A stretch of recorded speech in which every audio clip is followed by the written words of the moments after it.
Hello and welcome to the CX Files for Thursday, 22nd June 2023. My name's Mark Hillary and I'm in Sao Paulo, Brazil. And I'm Peter Ryan in Montreal, where, Mark, tomorrow we're going to be celebrating what we call La Fête Nationale here in Quebec. It is the Saint Jean-Baptiste holiday on June 23. We're all looking forward to it. It's going to be a great day. Lots of barbecues, lots of outdoor activities. The weather's holding up. So I will take this opportunity to wish all my friends around the world a very, very happy Quebec Fête Nationale. Excellent, excellent. Well, there's lots of festivals going on in Brazil at the moment as well, but it's more for midwinter because June, July is considered to be the middle of the winter months. We've got everybody out dancing around and drinking lots of alcohol to keep them warm. Well, dancing and alcohol are two great activities, and I hope that everyone enjoys themselves. I'm sure everyone will. Okay, well, we've got an interesting interview this week. I had a conversation with Peter Klayman, who's the Vice President of Strategy at Bottle Rocket. He's based out in Denver in Colorado, and Bottle Rocket is a sort of like a CX advisor. So they're not actually like a BPO, but they go in and they design CX solutions for companies. That's an interesting distinction because when we were talking, and our focus was really on how do you justify investing in CX in the first place, which is a conversation that I think all of us in this industry have now and again.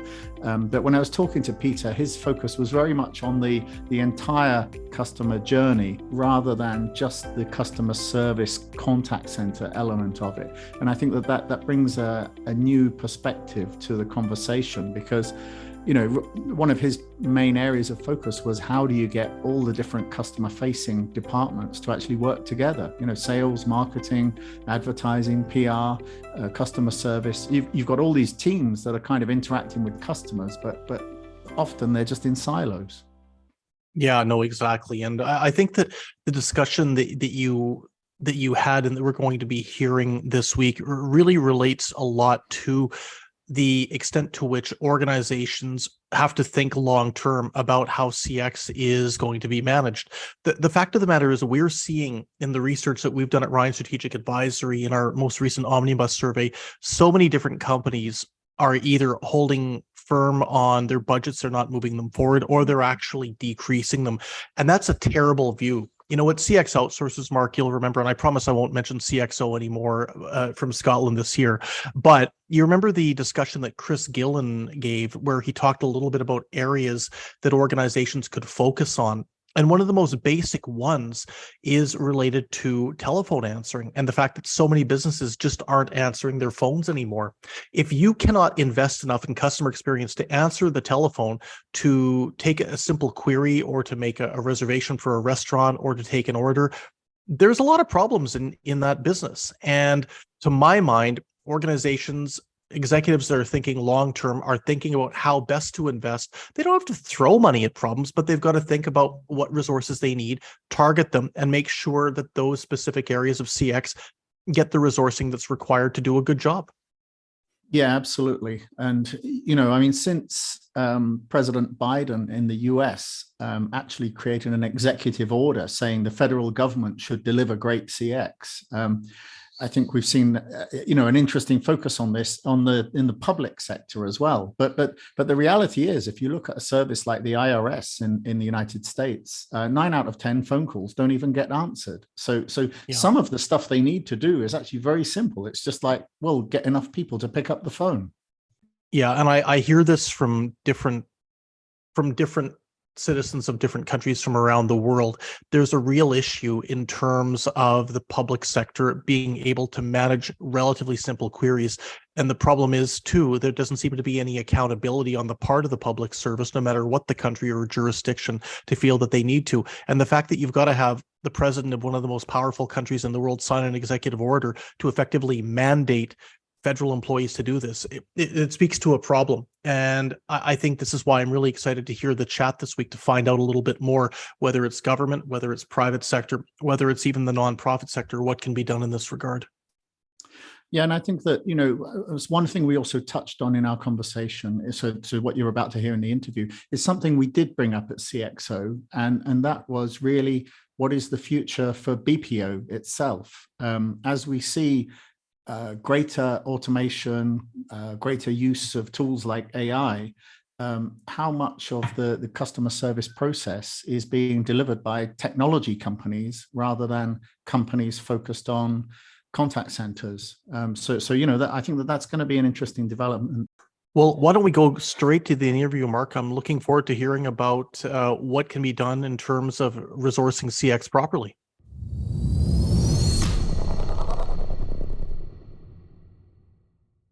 Okay, Peter, it's great to get you on the podcast. Now, first, why don't we introduce what Bottle Rocket does? I mean, I looked at your website, had a look around, and clearly you're designing solutions, but it says you're also focused on CX too. So how would you describe your company when you're doing this sort of elevator pitch? Awesome, Mark. Well, thank you so much. I'm Peter Klayman. I'm the VP of Business Strategy at Bottle Rocket. Bottle Rocket's an experience consultancy. So we really were born out of building applications, mobile applications, web applications.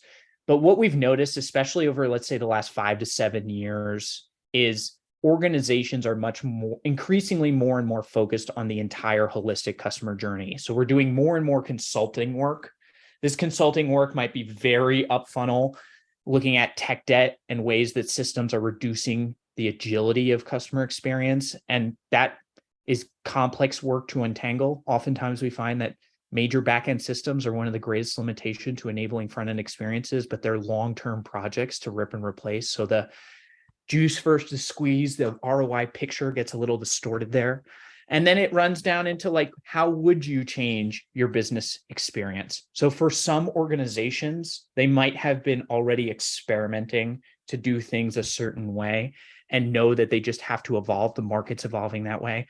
We could look at our work with hoteliers, right? We knew that early on there was going to be this move to keyless and more automation and easier check-in and no need to see a front desk. We did some of that first work. We did some of that same first work when it came to airlines. Or it could be work that's more oriented towards next-gen experiences. And what I mean by this is organizations that have historically not been digital first, moving to become more digital first. And oftentimes the reason that's occurring is because they're seeing their competitive set that was born as a result of digital first, having higher valuations in the marketplace. And they're looking for ways to channel off of that to demonstrate they have that ability to leverage the investments they've made in the past, which is usually more on physical infrastructure, CapEx heavy investments with retail branches or all of these other things that could be advantages and could be disadvantages. I think like the purchase of Whole Foods from Amazon opened everybody's eyes, right, to that going from tech down to physical asset deployment. And there's 100 other examples we could talk about, but that's just one of the most well-known. And helping them understand what that journey and roadmap looks like. Not just doing the thinking around that, but also doing the building around that. So we do have the ability to build front-end and back-end solutions. We can help you architect those. We can integrate with your existing teams and development pods and structures to add velocity as needed. And we can kind of spin up and spin down to help drive more agility and capacity through the business, especially as we're seeing more and more rapid reprioritization occurring. Okay, excellent, excellent. Well, I was looking around online before this interview, just to get a feel for some of your opinions, and I did see you sort of saying that CX and managing the customer journey is even more important in a downturn. So, we're looking right now at a period of uncertainty in the economy. Inflation's really high. So, when you're talking to a CFO that's just worried about the budget and the run rate, how do you get them? How do you convince them that CX is where they should be investing? Well, I think it's kind of a journey. If I'm speaking to just the CFO, it's a journey. And what I mean by that is 2-3 years ago during COVID, we saw a lot of net new product builds, ground up rebuilds. And that's because a lot of organizations were not well prepared to have to migrate so much of their business operations online. And there were winners and losers. Some businesses overinvested thinking that that was forever going to be the future.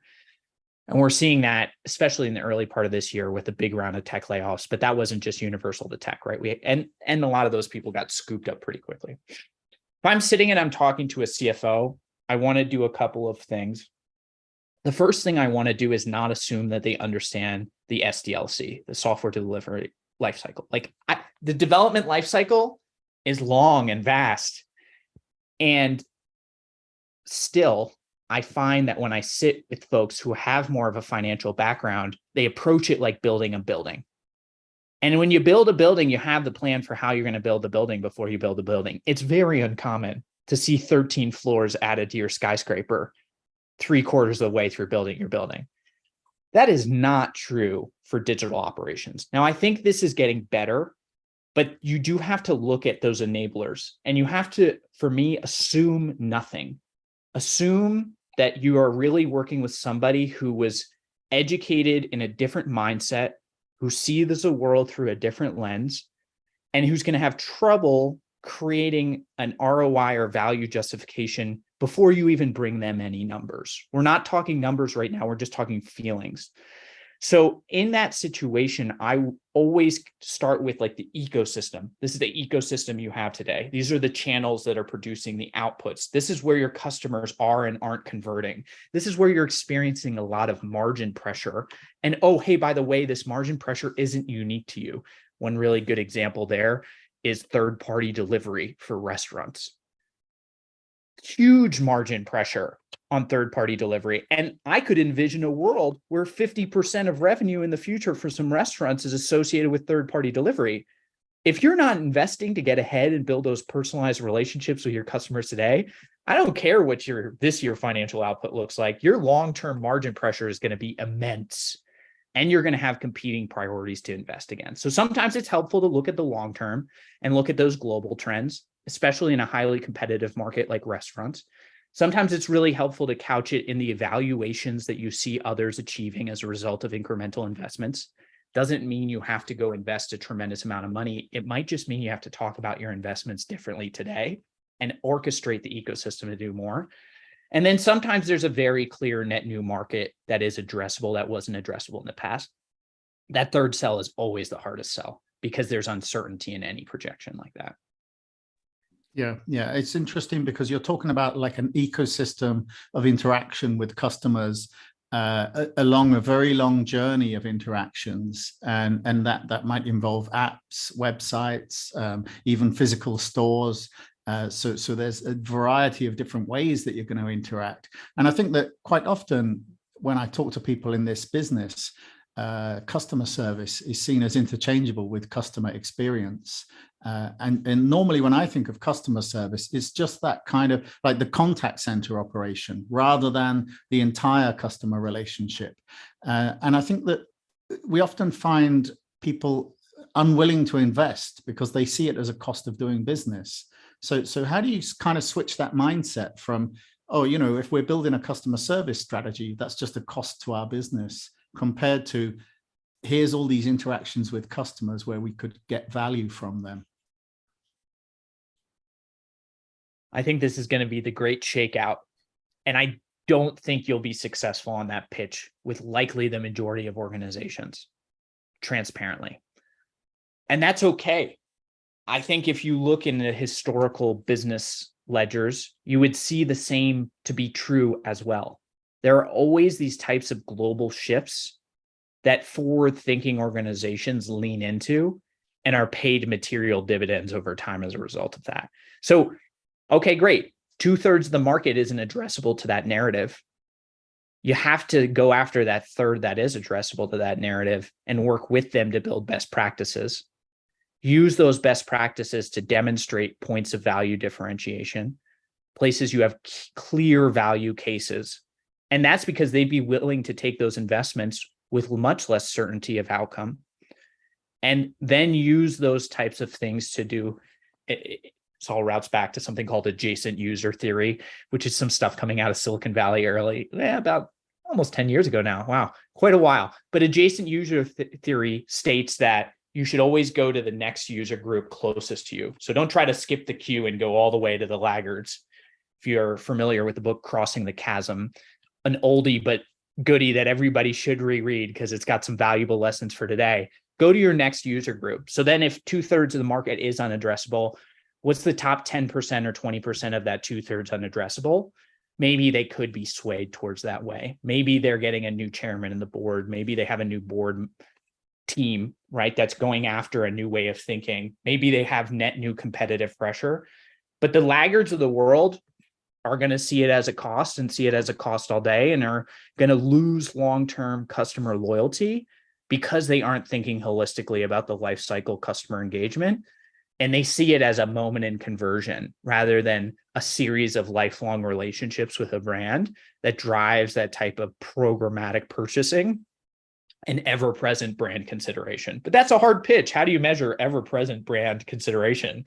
Whew, that's like a really tough one to measure.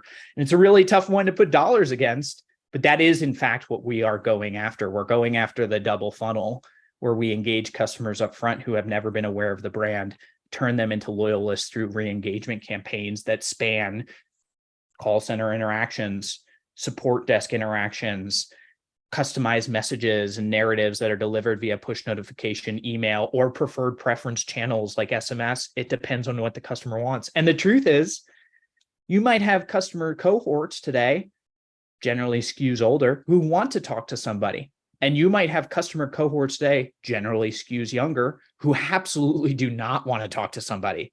And you need to build your business to support both of them. And you can't assume that a 55-year-old married customer of yours is going to be wanted to be treated the exact same way as another 55-year-old married customer of yours, even though demographic and sociographically, they look exactly the same. You're starting to see the ever-present splintering of expectations and the expectation from users and consumers that businesses have to maintain all of those channels. And if they don't, one set of this one cohort will be deprecated and they'll look at it really negatively. Yeah, you mentioned already a couple of very traditional industries in hotels, hospitality, airlines, and just how much some of those brands had to change. I mean, they're forced to because of the pandemic, but at the same time, you know, they've kind of explored a new way of doing business that may well be preferable to a lot of their customers. I mean, are you seeing now that the kind of digital touch points that you were talking about, especially maybe the hotels with like, you know, check-in without actually going to the check-in desk and no requirement to pick up a key and all that kind of stuff. I mean, is that just becoming an essential part of a modern customer journey? Depends on your strategy. So if we look at high net worth luxury brands, they can absolutely get away. Sometimes the best guidance for those organizations is to not do anything because they should just invest in the OpEx of maintaining ever-present staff to be there to take the needs of their customers. Because sometimes it's easier to orchestrate with a high level of excellence than to build an application ecosystem that meets those users' needs while still having to maintain the OpEx and staff. So I think it depends on the strategy. You know, if you're trying to go against the mass market, absolutely. There's expectations that are there in the mass market. If you're going after certain niches, that might be low-cost carriers, that might be cheaper options, that might also be the high-end luxury side of the market. You have more flexibility if you have a clearly defined niche. But if you're going after the mass market, your flexibility is rapidly eroding, unless you're Trader Joe's and you make it your strategy, right? And grocery is such an interesting one. Like, it's crazy. Trader Joe's still isn't doing any online stuff. Well, they're passionate it's not going to differentiate their brand. And I'm sure they have a strong staying strategy there. So if you are doing nothing because you're just doing nothing, not acceptable. If you're not doing something because you have made a strategic bet on a different aspect of your business that you are accordingly investing in and making it a core part of your brand promise, going back to Trader Joe's here, like their CEO and other members of the team have said explicitly, they are not going to invest in digital because they can't fulfill the same level of customer expectation that they would fulfill in person. And they want to invest the dollars they'd invest in digital and training and enabling their staff to serve their customers the best. Very different than we're just not going to do digital. Yeah. Yeah. And I mean, if you compare, I mean, grocery is a good example then, because if you compare a shopper in store that's walking around, browsing, picking stuff up, putting it back on the shelf, going through the checkout, and then compare that to the online equivalent where you can monitor what they're browsing, how long they looked at a particular item, what they removed from their basket, what they ended up abandoning before they actually paid for it. So, the kind of digital version of this journey gives you a lot more insight. I mean, are the companies that you're working with really kind of benefiting from that insight and creating better business decisions, or is it is there just too much data for them to analyze?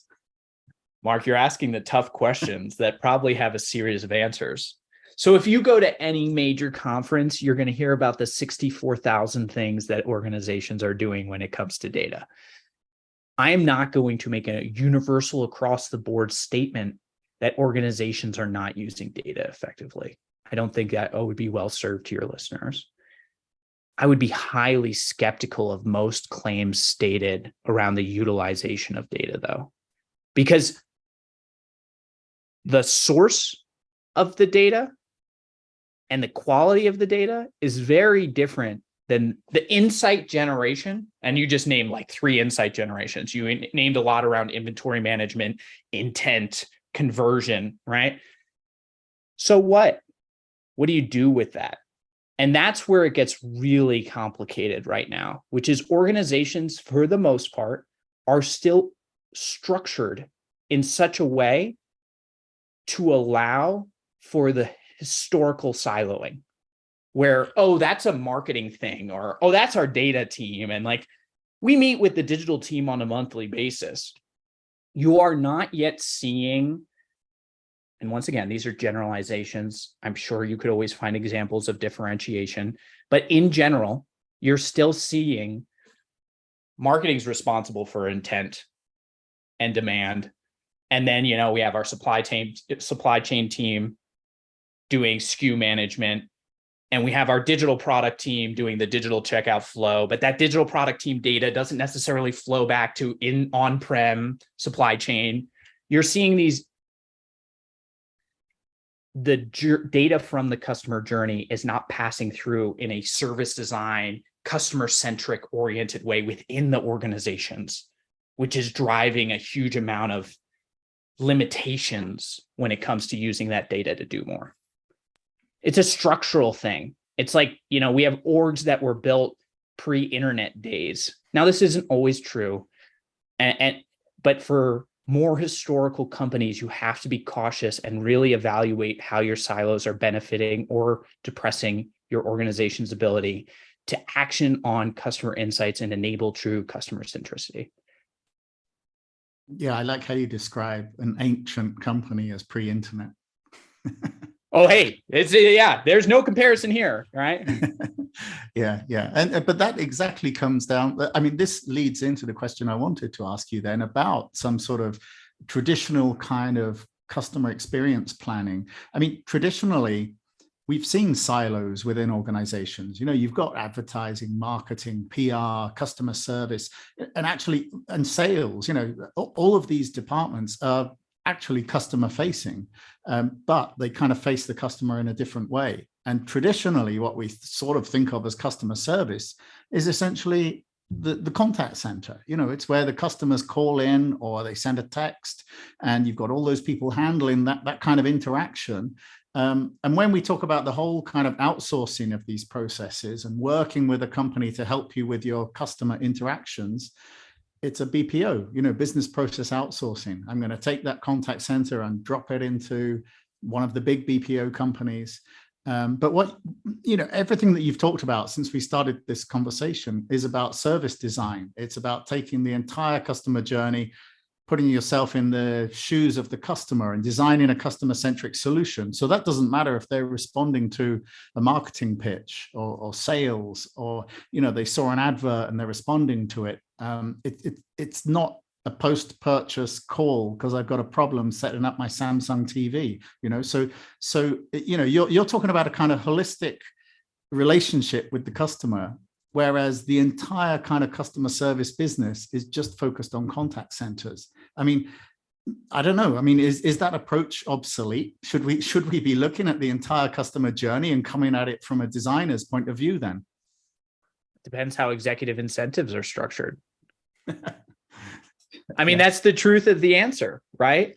If I'm given a remit and KPIs to maximize, and that's the way I'm perceived within my organization, and that's the way my compensation works, and that's the remit and control that I have, what executive is in a good place to actually drive that level of change you're talking about?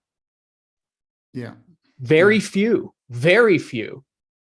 Maybe the COO, maybe the CFO, and definitely the CEO.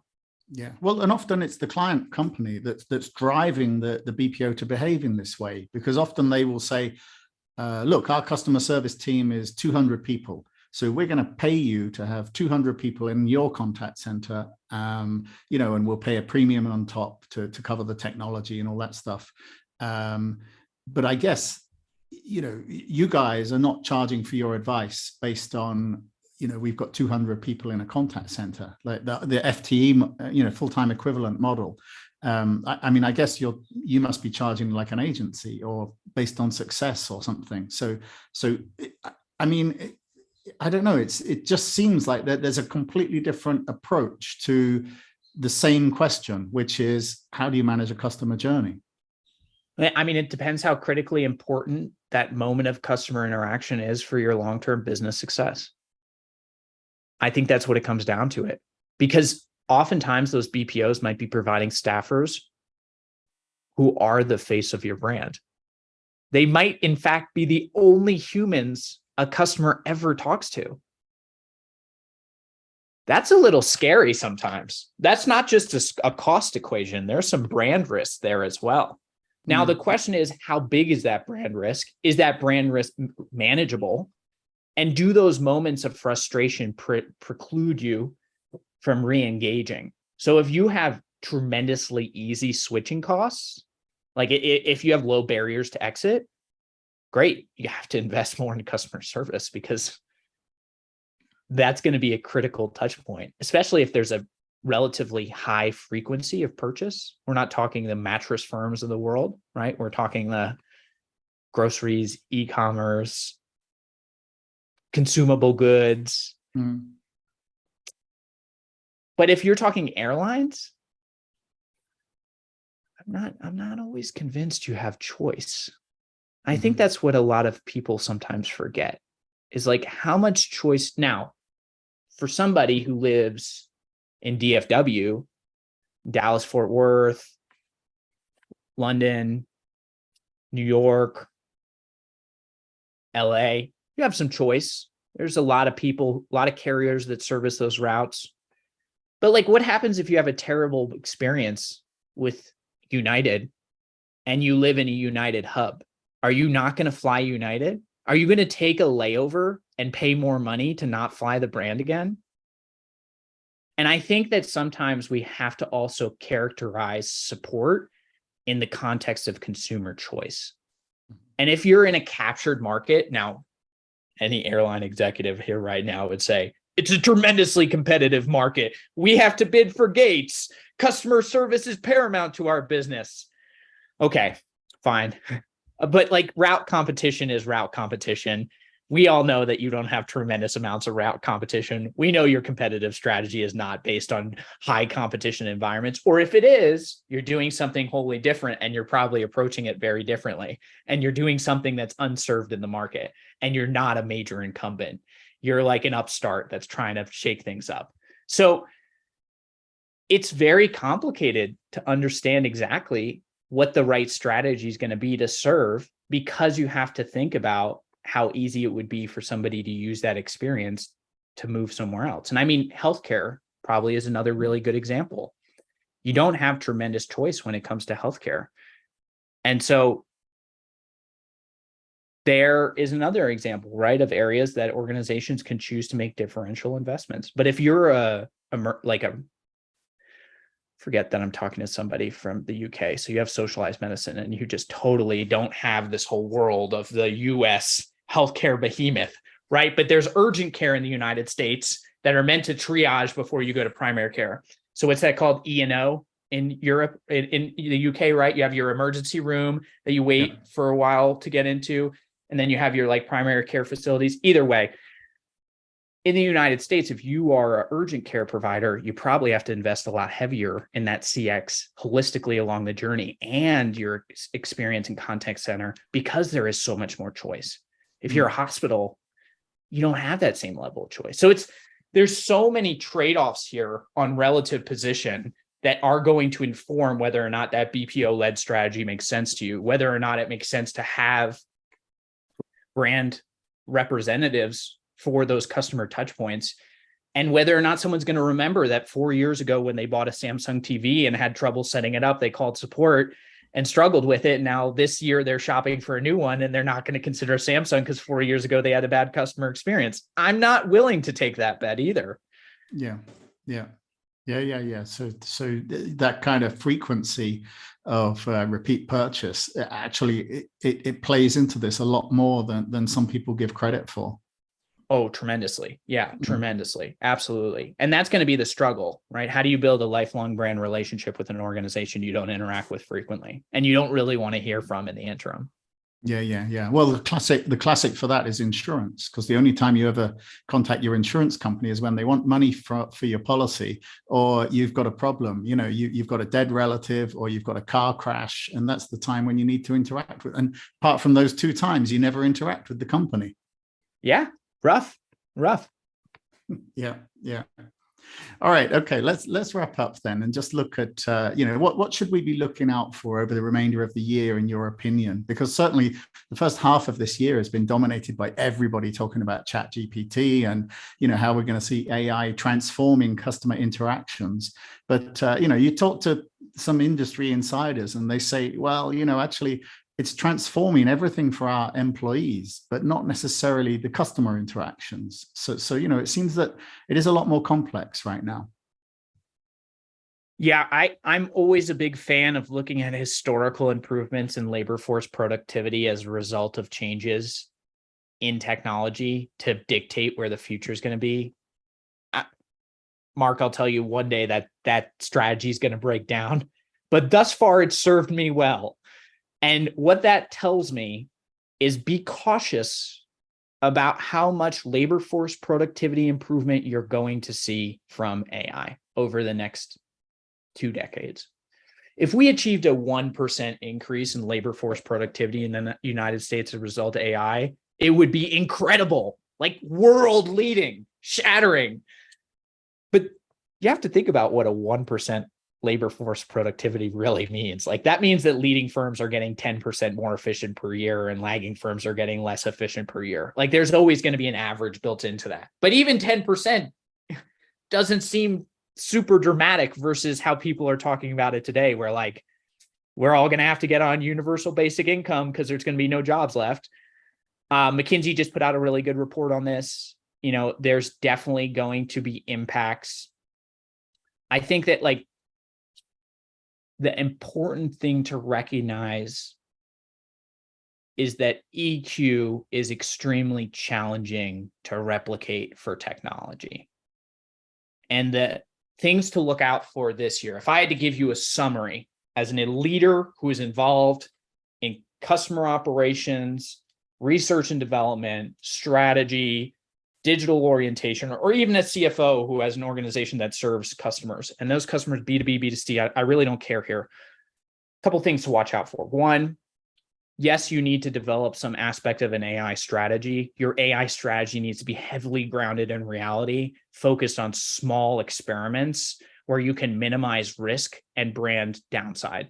There's a tremendous amount of value to be had there, but that's probably more oriented on getting tasks out of the way so your people can spend more time with people than automating tasks. And what do I mean by this, right? Like you have to do call logs and all these other things. Get an AI transcriber tool and link that to the call record, and don't make your agents type up call notes afterward. I mean, that's really dumb. Makes no sense. Get them back on the phone, right? Because a human wants to talk to a human. There's still value in that. I think don't underestimate the power of great human experiences. And think about how your brand has unique moments to build those human experiences that differentiate. What does that look like for your brand? And these can be so small, they seem inconsequential, but they can have tremendous impacts on consumers if they feel personally known and heard. Next one is like, don't be fooled by all the data, right? Like I've been hearing about personalization for a decade. Like the key takeaway from CES in 2015 was personalization is going to take over 8 years later. I still struggle to get personalized experiences besides them telling me my name and the weather, right? Like we have fundamentally missed some of the trends of the past. So it's so enticing to go to the next shiny object. Stick to that long-term plan. Stick to those goals you've developed. Don't think that the new technology developed today are changing things. The next one is, I'm really starting to see a shift in sentiment.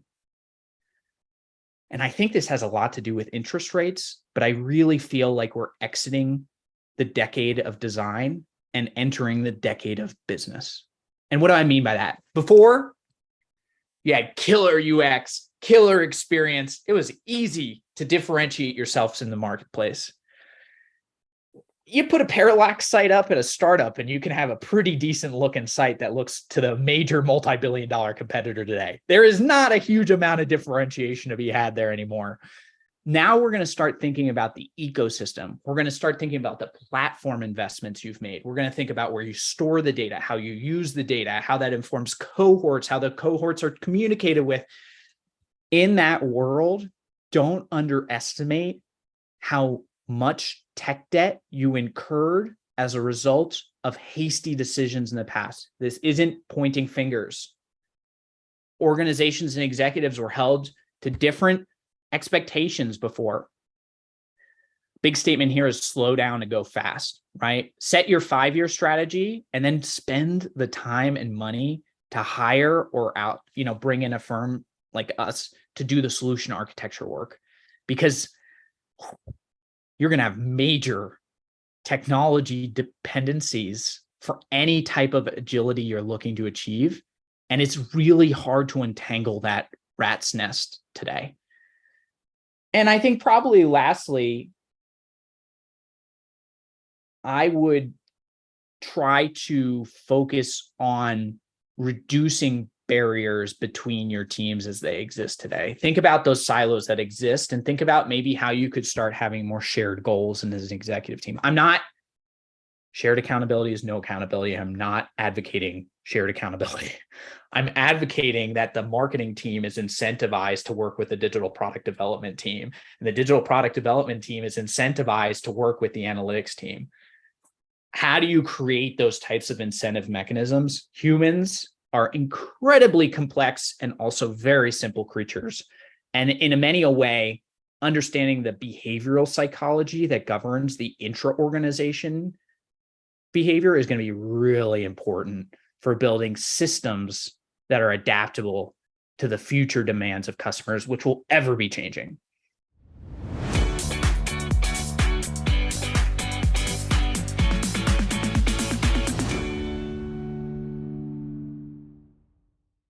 Thanks for listening to the CX Files podcast.